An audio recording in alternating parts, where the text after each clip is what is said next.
আসসালামু আলাইকুম রহমতুল্লাহি ওবরকাত।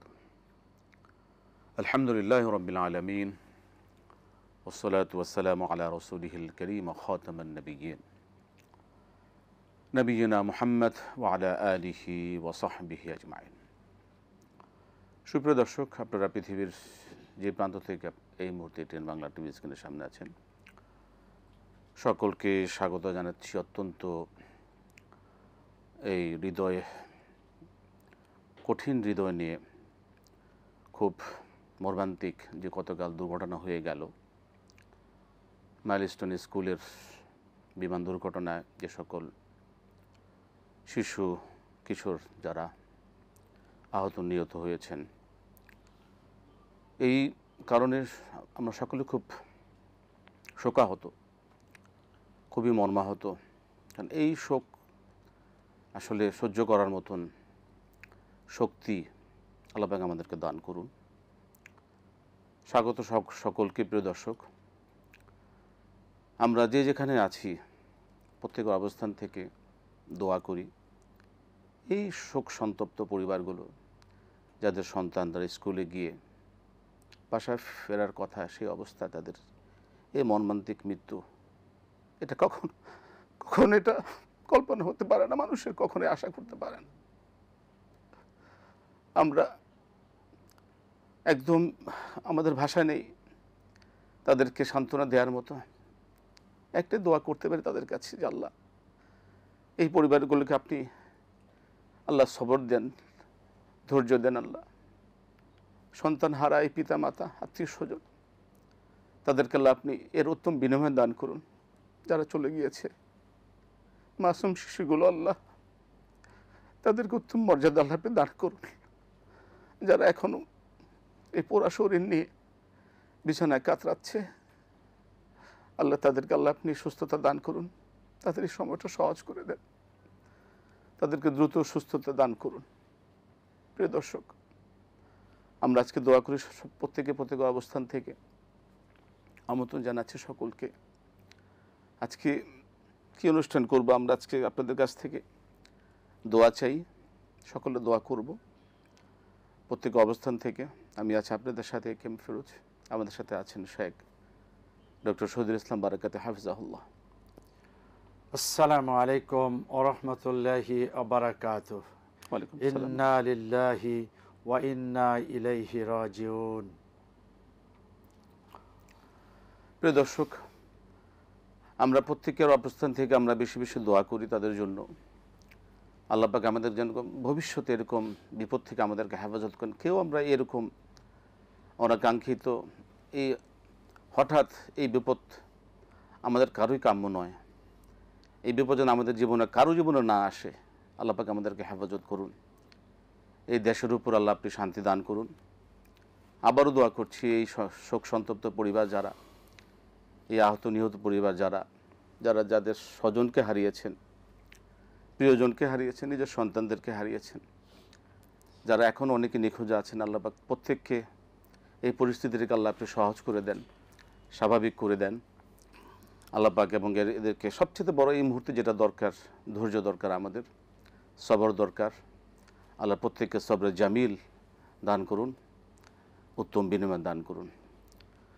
আমরা অনুষ্ঠান শুরু করব। মোহতারাম, আপনি যদি কিছু বলতে চান আমাদের সম্মানিত দর্শকদের উদ্দেশ্যে, কিছু দোয়া আমাদের একটু বলবেন। প্রথমত, জাতি স্তব্ধ, বিষয়টি কল্পনার বাহিরে।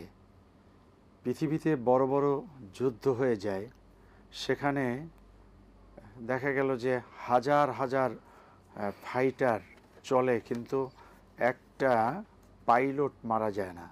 এখানে পাইলট মারা গেল এবং একটি বিমান শেষ হয়ে গেল। এর চেয়েও বড় যেটা, সেটা হলো যে একটি কলেজ, স্কুল, সেই আঙ্গিনাতে দুর্ঘটনাটি ঘটার কারণে কচি মাসুম বাচ্চারা দুনিয়ার থেকে বিদায় হয়ে গেল। কেউ এমন হলো যে তার চেহারা খুঁজে পাওয়া যাচ্ছে না, কেউ এমন হলো যে আগুনে পুড়ে ছাই হয়ে গিয়েছে, কেউ এমন যে তাকে আর কোনোদিন খুঁজে পাওয়া যাবে না। ঠিক ওই বাচ্চাটা যদি আমার হতো তাহলে আমি কিভাবে কথা বলতাম? ওই বাচ্চাটা যদি আমাদের ঘরের থেকে বেরিয়ে যেত, আশা করেছিলাম, বুক ভরা আশা নিয়েছিলাম যে স্কুল শেষ করে সে ঘরে আসবে, তখন আমাদের ঘরে আর ফিরল না। ঠিক এভাবে একটি একটি করে ঘর যদি আমরা দেখতে যাই তাহলে দেখব যে শত শত ঘরে চলছে কান্নার আহাজারি, চলছে অনেক মায়ের দুঃখ বেদনার মূর্ছনা। আর কোনো ভাষা নেই, আর কোনো কথাই বলতে পারছে না। অনেক মা পাগলিনী, অনেক বাবা পাগল হয়ে গেছে। এবং যারা চলে গেল তারা তো চলে গেছে, একই পরিবারের 3টি সন্তান ছিল, সে 3টি সন্তানেই আর কোনোদিন ফিরে আসবে না। এই মায়ের কি অবস্থা, এই বাবার কি অবস্থা? ঠিক এ বিষয়টিতে আমাদের কি করার আছে? শুধু এতটুকুন, 1 নাম্বার হলো আমরা হৃদয় খুলে আল্লাহর কাছে দোয়া করি যে আমাদের প্রাণপ্রিয় মাতৃভূমি বাংলাদেশের উপরে একটার পরে একটা বিপদ আসতেই থাকে, আল্লাহ যেন এই বিপদ থেকে রক্ষা করেন। 2 নাম্বার হলো যারা পৃথিবী থেকে চলে গেছেন আল্লাহ যেন তাদেরকে শাহাদাতি মওত নসিব করেন। 3 নাম্বার হলো যারা বেঁচে আছেন কিন্তু এখনও মৃত্যু মুখে, এইরকম মুমূর্ষ অবস্থাতে যারা আছেন, আমরা দ্রুতই তাদের কাছে যাওয়ার চেষ্টা করি। কারো রক্ত দরকার, যে কোনোভাবেই হোক রক্ত দিয়ে সেখানে সাপোর্ট করা, অথবা চিকিৎসার জন্য কোনো সুব্যবস্থা যদি না থেকে থাকে তাহলে সেটার জন্য যত সহযোগিতা করা যায়, আর্থিক হোক অন্য কোনো ব্যাপারে হোক। আবার যে হসপিটালগুলো দায়িত্ব পালন করছেন তাদের প্রতি বিনয়ের সাথে অনুরোধ, আপনারা সর্বোচ্চ দায়িত্বটুকুই পালন করবেন। জীবনে অনেক ব্যবসা করেছেন, অনেক খেদমত করেছেন, কিন্তু এটাকে আপনি শ্রেষ্ঠ খেদমত হিসাবে নিয়ে আপনি সার্ভিস দেন, আল্লাহ আপনাকে এর চেয়ে অনেক বড়টাই দেবেন।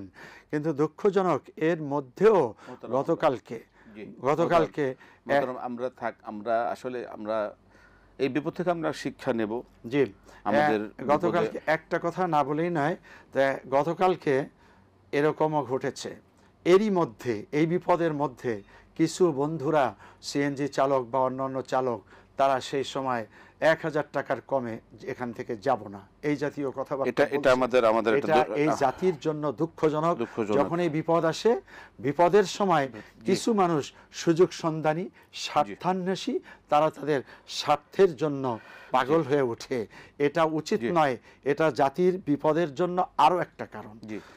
আমরা এখন জাতিগতভাবে, আমরা রাষ্ট্রীয়ভাবে সকলে প্রত্যেকের জন্য বিশেষভাবে দোয়া করার মতন আপনি যেটা বললেন, এখন আমরা বিশেষ দোয়া আল্লাহর জন্য সব প্রত্যেকে সবরে জামিল দান করুন, সবর দান করুন। এবং আল্লাহর কাছে একটাই ফরিয়াদ যে আল্লাহ সুবহানাহু ওয়া তাআলা যেন আমাদেরকে এর উত্তম বিনিময় আমাদেরকে দান করেন। আসলে সন্তান হারানোর যে বিনিময় কখনো পিতামাতার কাছে এর বিকল্প কখনো হয় না। এটা কখনো আসলে কোনো বাবা মাই তার সন্তানের বিনিময়ে দুনিয়ার কোনো কিছু দিয়ে এই বিকল্প পুরো করা যাবে না।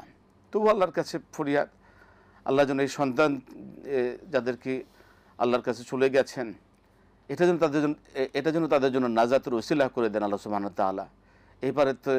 এপারে যে কষ্ট বেদনা, যেই ধৈর্য যে আমরা ইনশাআল্লাহ ধরবো, এর বিনিময়ে আল্লাহ সুবহানাহু ওয়া তাআলা আমাদেরকে একটা নাজাতের ওসিলা অবশ্যই করে দেন, এটা আমাদের ফরিয়াদ থাকবে।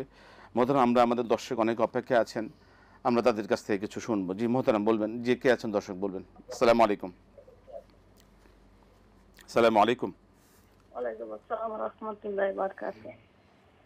হুজুর, গতকালকের ঘটনা অনেক শোকায়িত হয়েছি এবং দোয়া করতেছি আল্লাহর কাছে, আল্লাহ ওদেরকে জান্নাতবাসী করুন এবং ওদের ফ্যামিলিদেরকে আল্লাহ আমিন আমিন গেল। আর 2 নম্বর হুজুর সূরা কাহাফ প্রথম 10 আয়াত আর পরের 10 আয়াত কি প্রতিদিন পড়তে হবে এটা? আর 2 নম্বরে যে আপনার নবী সবসময় যে নবীজিকে স্মরণ করার মতো সবসময় যে দরুদ শরীফ পড়বো, আর আমার আম্মা খুব অসুস্থ হুজুর, আমি দোয়া চাইতেছি। 6 মাস হয়েছে বিছনায় পড়ে আছে। আপনি আমার দ্বিতীয় জন্য, প্রশ্নটা মেয়ের জন্য কি করণীয় আছে হুজুর? দ্বিতীয় প্রশ্নটা কি বললেন? সূরা হ্যাঁ হ্যাঁ দুরূদ শরীফ সবসময় পড়বেন হ্যাঁ কেন? হ্যাঁ হ্যাঁ নবীজিকে স্মরণ করার জন্য সবসময় দরুদ শরীফ পাঠ করলেই তো হবে নাকি, না নবীজি সুন্নাত গুলা খুঁজে খুঁজে বাইর করে আমল করলে চলবে? এটা। আর আম্মার জন্য দোয়া চাইতেছি। আমার আম্মা 3-4 মাস হলো বিছনায় পড়ে আছে, আর শোয়ার উপর থেকে খাওয়াইতে পারে। আমি তো মেয়ে না, আমার জন্য আপনার করুন। মেয়ে হিসেবে মার জন্য কি করতে পারেন, কি করতে পারেন? মা মা হিসেবে দোয়া। জি, ধন্যবাদ। আমরা শুনবো আপনার বিষয়ে। আচ্ছা। মোহতারাম, সূরা কাহাফের বিষয়টা জানতে চেয়েছেন একটু। প্রথম 10 আয়াত। সূরা কাহাফ হলো যে প্রথম 10 আয়াত প্রতি জুমা, জি প্রতি জুমার আগের রাতে বা জুমার দিন সকালে তিলাওয়াত করলে পূর্ণ সূরা, তাহলে আপনি 1 সপ্তাহ আল্লাহ সুবহানাহু ওয়া তাআলা আপনাকে আলোকিত করে রাখবেন। এই আলো আল্লাহর পক্ষ থেকে আলো আসলে বুঝতে হবে আপনার জন্য সুখবর। আর একান্ত না পারলে প্রথম 10 আয়াত, আর হলো 10 আয়াত যদি আপনার মুখস্থ থাকে, তাহলে এই মুখস্থ 10 আয়াত আপনি যখন তখন তেলাওয়াত করতে পারেন। এটা পড়াটা জরুরি না, কোরআনের যে কোনো জায়গার থেকে আপনি পড়বেন। বাকি 10 আয়াত মিনিমাম এটা মুখস্থ করে রাখতে পারলে খুবই ভালো। এটা একটা ফজিলত তো আছে যে এই 10 আয়াত যে মুখস্থ করবে দাজ্জালের ফিতনা থেকে আল্লাহ রক্ষা করবে। আল্লাহ রক্ষা করবে। এটা একটা এই ফজিলত জন্য আমরা জানি। আপনি 10 আয়াত মুখস্থ করুন এবং যখনই পারবেন পড়বেন। কিন্তু জুমার দিনটা মানে হ্যাঁ, স্পেসিফিক, সেটা হলো পুরা সূরার ব্যাপার। জুমার দিনটা হলো স্পেসিফিক ভাবে আদায়। মতন আমরা আরো ইনশাআল্লাহ আপনার কাছ থেকে জানবো কোন সুন্নাহর বিষয়গুলো। আমরা একটা বিরতিতে যাচ্ছি। প্রিয় দর্শক, আপনারা দেখছেন RFL উডিডোর presents Islami সাওয়ালজা powered by Islami bank Bangladesh PLC সরাসরি আয়োজন। সময় হলো বিরতিতে যাবার, ফিরছি বিরতি পর আবার ইনশাআল্লাহ আপনাদের সাথে আয়োজন ইনশাআল্লাহ। আসসালামু আলাইকুম ওয়া রাহমাতুল্লাহি ওয়া বারাকাতুহু। প্রিয় দর্শক, ফিরে এলাম বিরতির পর। RFL উডিডোর presents Islami সাওয়ালজা powered by Islami bank Bangladesh PLC সরাসরি আয়োজন। আমরা আজকের এই শোক অবস্থায় আসলে স্বাভাবিক কথা বলা, স্বাভাবিক বিষয়গুলো আমরা করতে পারছি না। এটা আমাদের, জানি না, এটা আমরা চেষ্টা করছি। প্রিয় দর্শক, আমরা ফাঁকে ফাঁকে এই আজকে শহীদদের জন্য যারা চলে গেলেন, এদের বিষয়ে আমি 2-1টা প্রশ্ন মহতারাম কাছে করতে চাচ্ছি। যারা আগুনে পুড়ে মারা গেলে, তারপরে পানিতে পুড়ে মারা গেলে, এদেরকে আল্লাহ সুবহানাহু ওয়া তাআলা একটি শহীদের মর্যাদা হিসেবে তাদেরকে দান করেন। এই বিষয়ে যদি আমাদেরকে দর্শকদের 2-1টা কথা বলেন, আর সন্তপ্ত পরিবারগুলিকে আমরা কিছু মেসেজ, কিছু কথা, আশা, তাদের কিছু সান্ত্বনা আমরা এর মাধ্যমে কিভাবে জানতে পারি, একটু যদি আমাদের মেহরবানি করে বলেন। অবশ্যই এখানে একটা বড় প্লাস পয়েন্ট হলো ম্যাক্সিমাম হলো শিশু মাসুম, এমনিতেই তারা মাসুম। মাসুম। আবার হলো যে তারা কেউ আগুনে পুড়ে মারা গেল, কেউ অ্যাক্সিডেন্টে মারা গেল, আর এই দুটি ব্যাপারেই হুকমান শহীদ, শাহাদাতের মর্যাদা। ঠিক এখন যারা সন্তান হারিয়েছি, মাকে বাবাকে আমাদের বলার কিছু নাই। আল্লাহ পাক আপনাকে যে জ্ঞান দিয়েছেন সেটা দিয়ে আপনি ধৈর্য ধারণ করতে হবে, এই জন্য যে আপনি কার বিরুদ্ধে অবস্থান নেবেন। ঘটনাটা দুর্ঘটনা, এটা আসলে কেউ করতে চায়নি। আমরা যে বলবো যে এটা পরিকল্পিতভাবে কেউ ঘটিয়েছে, না, এমনটা ঘটেনি। এটার থেকে আরেকটা শিক্ষা, পরিকল্পিতভাবে ইয়াহুদিরা, ইসরায়েলিরা গাজায় এইভাবে যে হত্যা করেছে, এটা থেকে আমরা বুঝতে পারি যে পরিকল্পিত হত্যাটা আরো কত জঘন্য। সেখানকার মায়ের অবস্থা কি, বাবার অবস্থা কি, সেটাকে কেন্দ্র করে আপনাকে আমরা বিনয়ের সাথে অনুরোধ করব, ধৈর্য ধারণ করুন। আল্লাহ যেন ওই শিশুর কারণে আমাদেরকে ক্ষমা করে দেন, মা বাবাকে ক্ষমা করে দেন, আর জান্নাতে যাতে আপনাদের সাথে সাক্ষাৎ হয়ে যায়। আল্লাহ সুবহানাহু ওয়া তাআলা এই সময় আমাদের জবান থেকেও সেভাবে কথা আসতেছে না, আপনাদেরকে বলার তেমন কিছু নাই। গোটা জাতিকে বলবো, খালেস তওবা পড়ুন এবং এরকম মৃত্যুর জন্য সকলেই সবসময় প্রস্তুত থাকতে হবে। আর এখানে শাহাদাতি মৃত্যু হয়েছে, এটা খুবই খুশনসিব, মা বাবার ধৈর্য ধারণ। আর যারা অসুস্থ তাদের পাশে দাঁড়াই এবং তাদের সুচিকিৎসা হোক, তারা যেন দ্রুত সুস্থ হয়ে, পূর্ণ সুস্থ হয়ে ঘরে ফিরতে পারে। আর কোনো শিশু যেন দুনিয়ার থেকে না চলে যায়। আল্লাহ হেফাজত করুন। জি মতন আমরা একটা প্রশ্ন দর্শক লাইনে আছেন, জি দর্শক বলবেন। সালাম আলাইকুম। ওয়ালাইকুম আসসালাম। জি মুহতারাম, ভালো আছেন আপনারা? আলহামদুলিল্লাহ, আলহামদুলিল্লাহ, যেভাবে রাখেন আল্লাহ শুকরিয়া। বলুন। জি, আমাকে শুনতে পাচ্ছেন ভালোভাবে? জি শুনছি।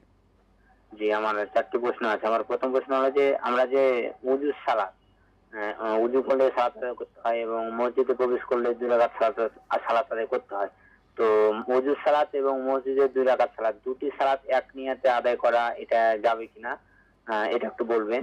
আর আরেকটি প্রশ্ন হলো যে আপনার ওই নবীগণ যেহেতু নিষ্পাপ, সেহেতু যে আমরা হাদিসে যে আমরা শুনে আসছি যে সিনা চাক হয়েছিল মানে নবীজির, এটা নাকি ভিত্তিহীন কথা অনেকে বলছে, এ বিষয়ে বলবেন। আর মিজানের পাল্লা আমরা জানি ওজন নাকি মাপা হবে, মিজানের পাল্লা যেটা আমরা জানি সেটাও নাকি বানোয়াট বলছে। আর আরেকটি প্রশ্ন হলো যে 2 সিজদার মাঝখানে যে আপনার ওই আল্লাহ মাগফিরলি ওয়ার হামনি, এই যে ওয়ার জুকনি ওয়ার ফানি এটাও কি আছে কিনা হাদিসে, ওয়ার ফানি লাস্ট পর্যন্ত, অথবা আমরা ওয়ার জুকনি কেউ বলে ওয়ার ফানি, মানে কয়েকটা বাক্য আছে লাস্ট পর্যন্ত, এই বিষয়ে যদি একটু বলতেন। জি, আমার প্রশ্নগুলো বুঝতে পেরেছেন? আপনি আপনি আপনি আপনি এই একটা কথা বারবার বলছেন যে এটা মানে এটা বানোয়াট বানোয়াট বানোয়াট, এই বানোয়াট কথাগুলো আপনি কোথায় পেলেন? মানে এখানে যখন আমরা নেটে যখন আমরা মানে ঢুকি তখন অনেক আলেমরা বলে আর অনেক, না না এটা না আমি না বলছি যে হাদিস কোরআন দ্বারা না এগুলো না না প্রমাণিত না, না। এভাবে বানোয়াট আপনি বলতে পারেন না। সোশ্যাল মিডিয়া না না আমি না বলিনি তো। না না না না না না, এটা এটা এভাবে বলবেন না, আমি মিডিয়াতে এভাবে বলবেন না যে কথাগুলো বানোয়াট, এগুলি একটা একটা করে প্রচারে অন্যদিকে চলে যাবে। আপনি ইমান আছে, আপনি জি। বিশ্বাস করতে হবে, তাহলে এগুলি এগুলি বানোয়াট বললে আপনি তো বানোয়াট বলছেন। ধন্যবাদ আপনাকে। আপনার কথা জি জি জি মোহতারাম, যে প্রশ্ন হচ্ছে দরুদ সবসময় আমরা নবী সাল্লাল্লাহু আলাইহি ওয়াসাল্লামকে স্মরণ করে কিভাবে সবসময় দরুদ পড়তে পারি, বা কিভাবে করতে পারি নবী সাল্লাল্লাহু আলাইহি ওয়াসাল্লামকে স্মরণটা? রাসূলে কারীম সাল্লাল্লাহু আলাইহি ওয়াসাল্লামের প্রতি দরুদ পড়া এটা খুবই গুরুত্বের দাবিদার। আল্লাহ সুবহানাহু তাআলা বলছেন, আউযু বিল্লাহি মিনাশ শাইতানির রাজিম, ইন্নাল্লাহা ওয়া মালাইকাতাহু ইউসাল্লুনা আলান নবী ইয়া আইয়ুহাল্লাযীনা আমানু সাল্লু আলাইহি ওয়া সাল্লিমু তাসলিমা। নিশ্চয়ই আল্লাহ এবং ফেরেশতাকুল তারা রাসূলের উপরে দরুদ পাঠ করেন। হে মোমেনগণ, তোমরাও পাঠ করো। এটা একটা ওয়ার্ডার এবং আল্লাহ যে কাজটি করেন, অতএব এটা করব। আপনি চাচ্ছেন কখন কিভাবে পড়বেন, আপনি যখনই পারেন তখনই দরুদ পড়বেন। এমনকি আপনি যদি অপবিত্রও থাকেন তখনও কিন্তু দরুদ পড়তে কোনো আপত্তি নেই। রাসূলে কারীম সাল্লাল্লাহু আলাইহি ওয়াসাল্লামের দরুদ, সাল্লাল্লাহু আলাইহি ওয়াসাল্লাম আল্লাহুম্মা সাল্লি ওয়া সাল্লিম আলা সাইয়্যিদিনা মুহাম্মাদি ওয়া আলিহি ওয়া সাহবিহি আজমাইন। এরপরে হলো সাইয়্যিদুস সালাত, নামাজের ভিতরে যেভাবে পড়ি এভাবে। তবে 100 বার 200 বার 500 বার এরকম বার ঠিক না করে আপনি যত বেশি পারেন পড়ুন। জি মোহতারাম, আমাদের আবারও সময় হলো একটি বিরতিতে যাবার। প্রিয় দর্শক, আপনারা দেখছেন RFL উডিডোর presents Islami সালজা powered by Islami bank Bangladesh PLC সরাসরি আয়োজন। আমাদের সময় হলো আবারও বিরতি নেবার, ফিরছি বিরতির পর আবার ইনশাল্লাহ আপনাদের সেই সরাসরি আয়োজনে। আসসালামু আলাইকুম রহমতুল্লাহ বরকাত। প্রিয় দর্শক, ফিরে এলাম বিরতির পর RFL উডিডোর presents Islami সালজা powered by Islami bank Bangladesh PLC সরাসরি আয়োজন। আমরা যে প্রশ্ন শুনছিলাম অজুতে একই নিয়তে কি তাহিয়াতুল ওযু এবং তাহিয়াতুল মসজিদ কি পড়া যাবে কিনা? জি, পড়া যাবে। এটা একটা সুবিধা আছে, অর্থাৎ নফল ইবাদা এগুলো এক নিয়াতে এক অজুতে একাধিক করা, এটার সুবিধা আছে। জি, আমরা প্রশ্ন নেব। কে আছেন দর্শক? জি, আপনি পরবর্তী প্রশ্ন করবেন। এই প্রশ্নগুলিকে আমরা কি দেওয়া বা আমাদের মোহতারাম কি বলেন? তারপরে আমরা আমাদের মতো করে জি জি, নবী করিম সাল্লাল্লাহু আলাইহি ওয়াসাল্লাম মাসুম, এটা নিয়ে যারা সন্দেহ করেন, এটা সিনা চাক নিয়ে, এটা আসলে কি বলবেন? যে সমস্ত নেটেই হোক আর ওয়েবসাইটেই হোক অথবা সোশ্যাল মিডিয়া, ইলেকট্রনিক মিডিয়া, যেখানেই বলুক না কেন, রাসূলে কারীম সাল্লাল্লাহু আলাইহি ওয়াসাল্লামকে নিয়ে কোনো আপত্তিকর কথা যে বা যারা বলবে তারা নিঃসন্দেহে অভিশপ্ত অভিশপ্ত অভিশপ্ত। দুই নাম্বার হলো সিনাচেক। এটা হয়েছে, এই বিষয়টি শক্ত দলিল দ্বারা এবং সহিহ সুন্নাহ দ্বারা প্রতিষ্ঠিত। এরপরে আবার নতুন করে এটা নিয়ে কথা কেন? আপনি শুনছেন আর এক জায়গা থেকে আপনি উড়াই দেবেন, এটা আবার শোনারও দরকার নাই। আর মিডিয়াতে যারা প্রশ্ন করে, বলছে প্রশ্ন করে যারা এটা। বলছে তারা অপরাধ করছে। আবার আল্লাহ বলছেন ওয়া আকিমুল ওয়াজনা বিল কিসত, আল্লাহ রাব্বুল আলামিন মিজানের পাল্লা দিয়ে আমাদের ন্যাক বদ ওজন করবেন, এটা প্রতিষ্ঠিত কোরআনের দলিল দিয়ে এবং অনেক দলিলের মাধ্যমে। এবং ওয়ালা তুখসিরুল মিজান, এই মিজানের ভিতরে কোনো হেরফের করা হবে না। আল্লাহ পাক কীভাবে করবেন সেটা আল্লাহই ভালো বুঝেন। এটা নিয়ে আপনার আপত্তি কেন, কথা কেন? যারা বলছেন তারা অন্যায় করছেন। ইমানকে আরো মজবুত আল্লাহ পাক দান করুন আমাদের সকলকে। খুবই বাস্তব, কারণ কত রকম কে কত রকম বলবে, এটাতে বলবে সে, এসব কথা যদি আমার মনের মধ্যে যদি সন্দেহের সৃষ্টি করে, প্রিয় দর্শক, আমাদের ভেবে দেখা দরকার আমাদের ইমানের অবস্থা কোথায় আছে। আল্লাহ পাক আমাদেরকে হেদায়েতের নূরে নূরান্বিত করুন এবং ইমানকে মজবুত করুন। এটা আল্লাহর কাছে সবচেয়ে বেশি দোয়া আমাদের এখন। জি, আমরা প্রশ্ন নিচ্ছে, দর্শক বলবেন। সালাম আলাইকুম। সালাম আলাইকুম। ওয়ালাইকুম আসসালাম। জি বলুন, কি প্রশ্ন আপনার? হ্যালো, জি শুনছি, বলুন কি প্রশ্ন ছিল। হ্যাঁ, বলুন। ওয়ালাইকুম আসসালাম। জি জি, প্রশ্নটা হলো যে বিভিন্ন মহিলারা যে তাবলিগ করে, তাবলিগ শেষে যে সবাই মিলে আবার মোনাজাতটা করে, সে মোনাজাতটা কি এটাকে জায়েজ আছে? এটা ইসলামী শরিয়া ভাষা কি বলে? ঠিক আছে, ধন্যবাদ। এটাই প্রশ্ন, তাই তো? মোহতারাম, আল্লাহুম্মা গফিরলি ওয়ারহামনি ওয়ারফা'নি ওয়াহদিনি ওয়ারযুকনি, এটা আসলে মানে সহিহ সুন্নাহ দ্বারা ওয়ারফা'নি কথাটা আছে কিনা, বা আসলে কতটুকু আছে? এটা হলো এক সেজদা থেকে মাঝখানে বসে আল্লাহুম্মা গফিরলি দুই সেজদার মাঝখানে। ওয়ারহামনি, জি, একটা সেজদার পরে উঠে তারপরে আবার আরেক সেজদায় যাবে মাঝখানে। আল্লাহুম্মা গফিরলি ওয়ারহামনি ওয়ারযুকনি ওয়াজবুরনি ওয়াহদিনি ওয়াআফিনি, এভাবেই আছে। জি, পরবর্তী প্রশ্ন হচ্ছে তাবলিগ জামাতে আমরা যাই মহিলাদের, সেখানে আমরা দেখি যে তারা তালিমের পরে সম্মিলিতভাবে মোনাজাত করেন। এই সম্মিলিত মোনাজাত, তাবলিগে যাওয়া, এগুলি আসলে কতটুকু সহি আছে, ঠিক আছে? তাবলিগ শব্দের অর্থ হচ্ছে প্রচার। বাল্লিগু আন্নি ওয়ালাউ আয়া, প্রচার, একটি আয়াত পৌঁছানো। যদি জানা থাকে পৌঁছিয়ে দাও। এটাই কোনো নিষিদ্ধতা কিছু নেই। সবাই যে যতটুকু জানি তালিম আর একজনের কাছে পৌঁছাবো, তালিম করতে পারে। কিন্তু বাংলাদেশে বা আজকের পৃথিবীতে একটি বিশেষ গোষ্ঠী তারা যে পদ্ধতিতে করেন, এই পদ্ধতিতে রাসূল কারীম সাল্লাল্লাহু আলাইহি ওয়াসাল্লাম তাকবীরের কোনো কাজ করেছেন এমনটি কোনো সহিহ সুন্নাহ দ্বারা পাওয়া যায় না। এবার হলো মায়েরা বোনেরা, তারা তাবলীগ করতে যাচ্ছেন, যদি তিনি এমনিতেই রাসূল সাল্লাল্লাহু আলাইহি ওয়াসাল্লাম যেমন পৌঁছিয়েছেন, সাহাবা একরাম পৌঁছিয়েছেন, সেভাবে আপনি আর একজন বোনকে ইসলাম বুঝাতে যান, তালিম করতে যান, পৌঁছাতে যান, এটা ঠিক আছে। কিন্তু সম্মিলিতভাবে একাত্রিত হয়ে তালিম করলেন, সেখানে যদি জোরে আওয়াজ হয় আর সেই আওয়াজটি যদি আবার পরপুরুষ শুনে, তাহলে কিন্তু পর্দা লঙ্ঘন হবে। এটা সাবধানী করতে হবে। আরেকটা হলো যে ওই প্রচলিত সিস্টেমের মধ্যে থাকবেন না।